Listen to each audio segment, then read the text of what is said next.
Le veau d'or de nos jours. Hier, en Israël, les gens réclamaient un Dieu moins effrayant, un Dieu qu'ils pouvaient toucher, déplacer et envoyer faire leurs courses, entre guillemets.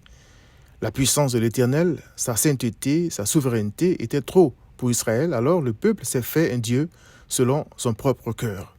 Aujourd'hui, l'homme s'est fabriqué un Jésus qui marche devant lui pour lui montrer le chemin à suivre pour se sauver lui-même. Ce Jésus-là est un veau d'or. Je m'explique. Allons, fais-nous un Dieu qui marche devant nous. Exode 32, verset 1, avait dit le peuple à Aaron.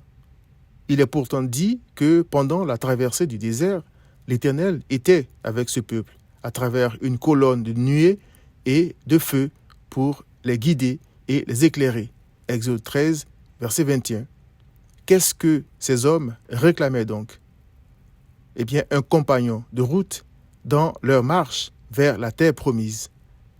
Le péché a rendu l'homme trop fier pour s'humilier et attendre Dieu, trop orgueilleux pour le supplier et compter sur lui.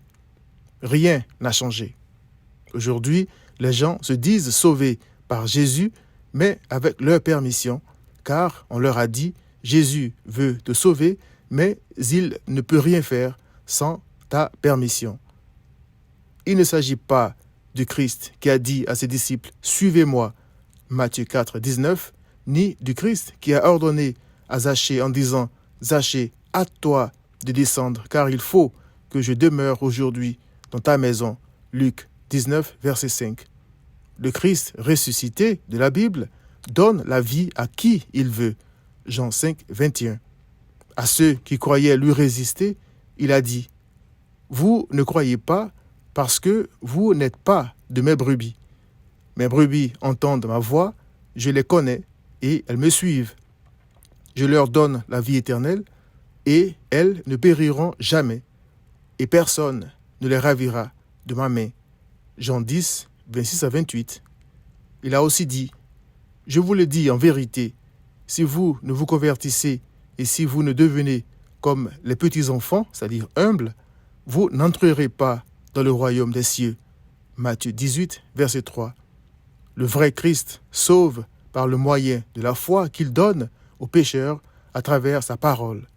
Christ a dit « Tous ceux que le Père me donne viendront à moi. » Jean 6, 37. Il a aussi dit « Nul ne peut venir à moi si le Père qui m'a envoyé ne l'attire. » Jean 6, 44.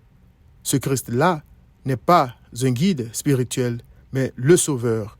Il ne rend pas le salut possible, il sauve. Si tu te sens incapable de croire en lui, cher ami, c'est parce que la foi ne vient pas de toi, mais de sa parole. Humilie-toi devant le Christ tout-puissant et souverain. Écoute sa parole. Viens à Christ.